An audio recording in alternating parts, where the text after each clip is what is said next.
We're going to have a look at some work by Edward Wesson, a fantastic British watercolour artist, and we're going to look at this landscape, which is quite a simple scene but masterfully painted.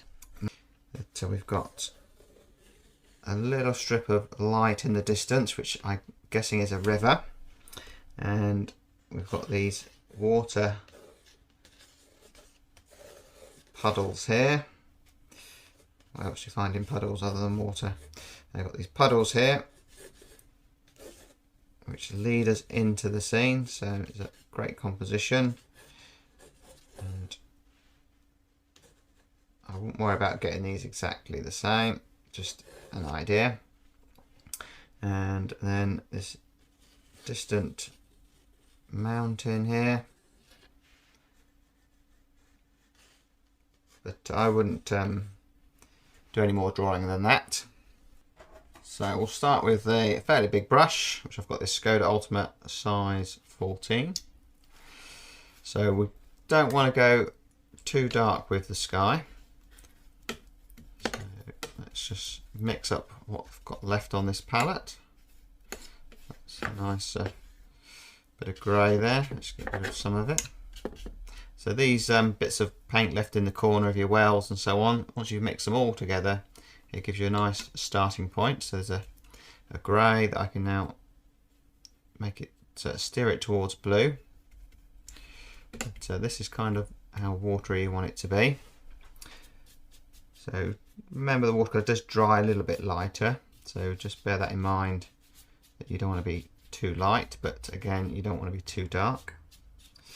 So you'll notice in the reference picture here that he's got quite a few bits of the white paper coming through. That just adds sparkle to the painting. I'm just going to add a little bit of that yellow ochre in just to warm it up in places. So this is painting wet into wet. And obviously I'll never get the sky exactly the same because watercolour just doesn't work like that. But all I need to do is try to capture the same kind of feel is all I'm looking to do in this master study. We're not looking at making a exact replica, and then we'll have some of that nice blue sky coming through those clouds. So I shall just clean my brush off, mix up a bit of blue maybe in a clean well. Again, it's going to be not too strong, quite watery.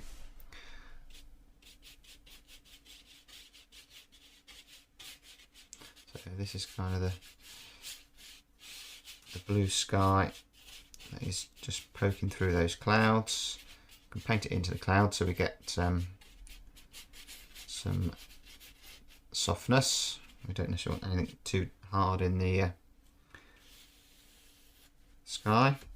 And then these puddles will be reflecting the sky above, so we can use some of that blue to put in there. Now we need to let that dry. So now we need a slightly stronger blue, but still not overly thick in paint. And I will mix some of that grey into it to take away a little bit of the vibrancy. A little tip for you, that when you dip your brush into water, you end up with these little blobs of water droplets on the actual ferrule of the brush. If you just roll the brush around there, it just stops them from dropping off onto the paper. It does catch you out sometimes. So with one confident brush mark, let's just try and do that all in one go. Reload the brush, come back down into it here. But that's it. That obviously my shape is very different to Mr. Wesson's, but it doesn't matter. But we're not looking at making an exact replica. But if you can get it painted in one go, you'll have a nice translucent feel to it. So we can now start painting some trees over here, and these can be done wet into wet. So I find yellow ochre is a good yellow to make natural looking greens. So I'm just suggesting, so it's good to get a few of these in while it's wet the paper. We could use a bit of burnt sienna, so I can see some browns in here as well. And he was a master at painting these very loose suggestion of trees.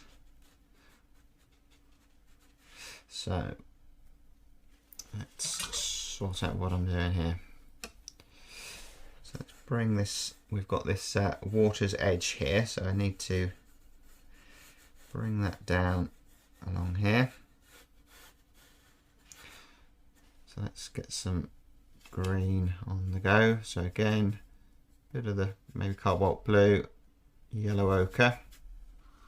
That's quite a nice natural looking green. We could use a little bit of cadmium yellow just to brighten it up a little bit maybe.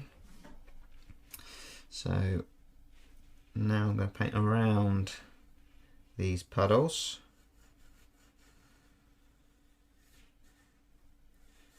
So there's one there. And try to leave a bit of a gap because this is our river in the distance. To reload that brush, and then that comes across here, and we could pull that up into there.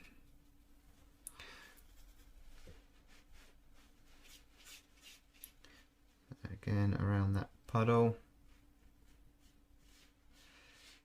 Again, I wouldn't worry about trying to replicate the puddles, but that's not important as long as you've got them in there. And as I say, these are a great tool he's used here to lead us into the painting. And you know, you can learn so much from doing these master studies. And I'm very lucky to have all these fantastic artists all over the world who've left us these masterpieces to look at.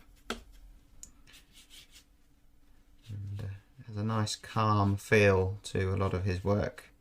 That yes, you know, watercolor can be used to make, you know, very flamboyant works of art, but there's a lot said for you know, a nice calm painting sometimes. So let's mix a bit of brown, a bit of the blue, make it dark, warm it up a little bit with that burnt sienna. So we've got a taller tree here, so I've got fairly thick paint on there, but still not overly thick. But it will give me the opportunity to put a little bit of dry brush to create these trees. Let's warm it up a bit.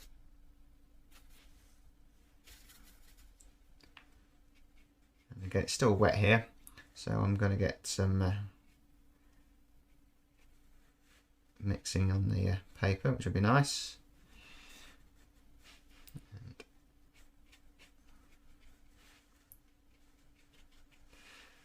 so the more you can do wet into wet, I think the nicer things tend to look. But you know, again, have a good combination of hard and soft edges. Let's work over this side a little bit. So we've got another tree here. So I've got some videos on my beginners course on my Patreon page on how to paint these trees. Let's have a look at that if you want to. And that comes down to here. And you know, we've just suggested some branches there.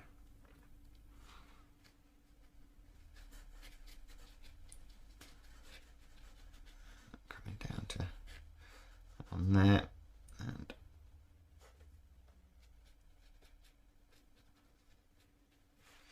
then we can anchor these down with just a dark underneath.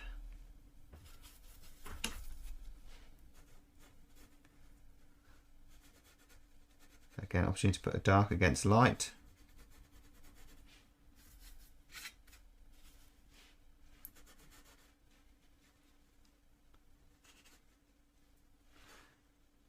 Put a darker branch there, maybe a couple of darker branches in that tree.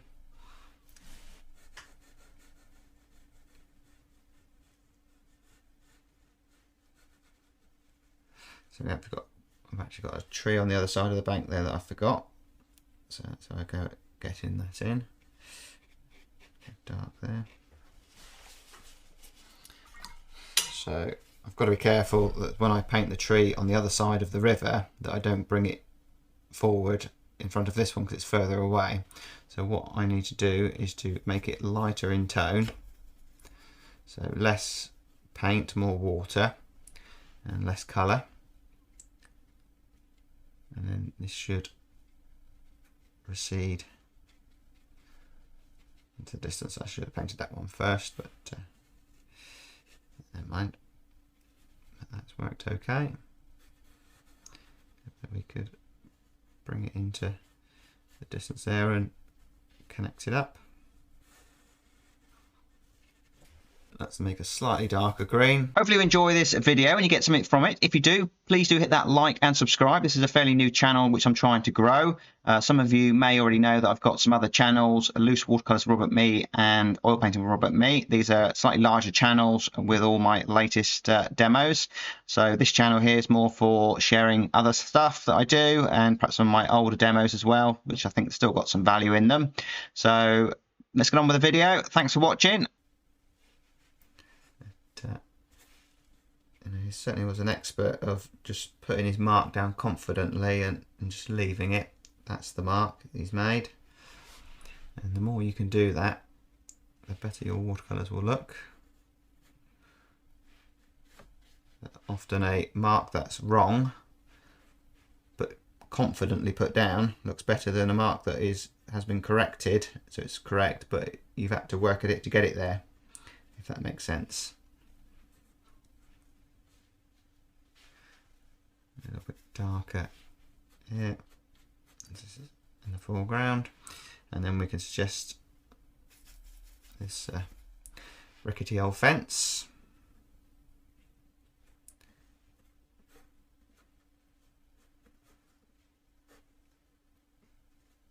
It's falling down. If you can change it, make it slightly different.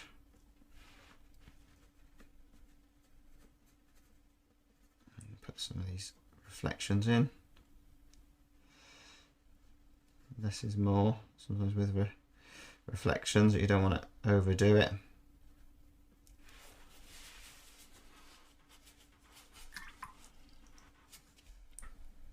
Just put a bit of warmth on some of those.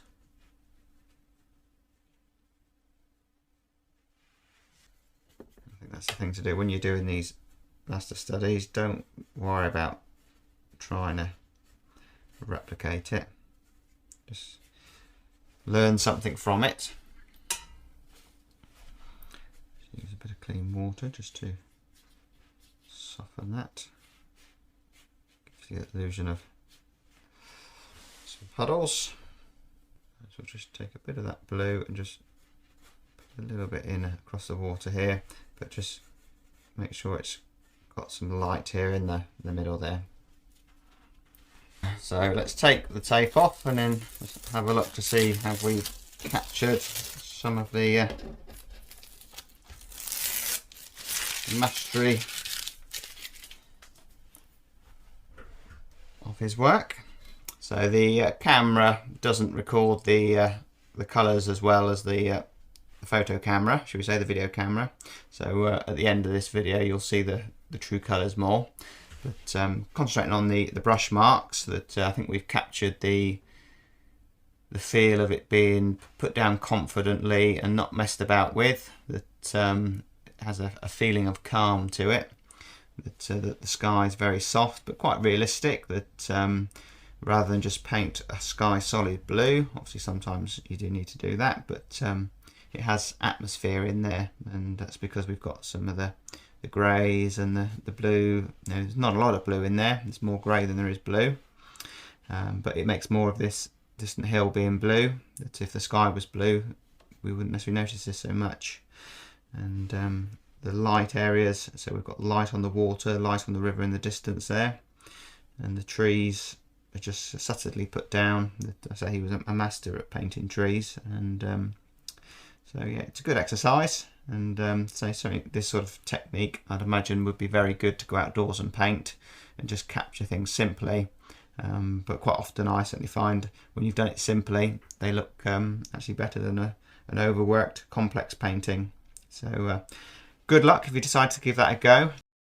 So there you go. Hopefully you enjoyed that. Please do hit the like and subscribe. Check the link in the description to my other channels, and also I've got membership through my website if you want to watch the videos without adverts, and meet me on a live stream, and we can actually paint together on a live stream as well. So until next time, bye for now.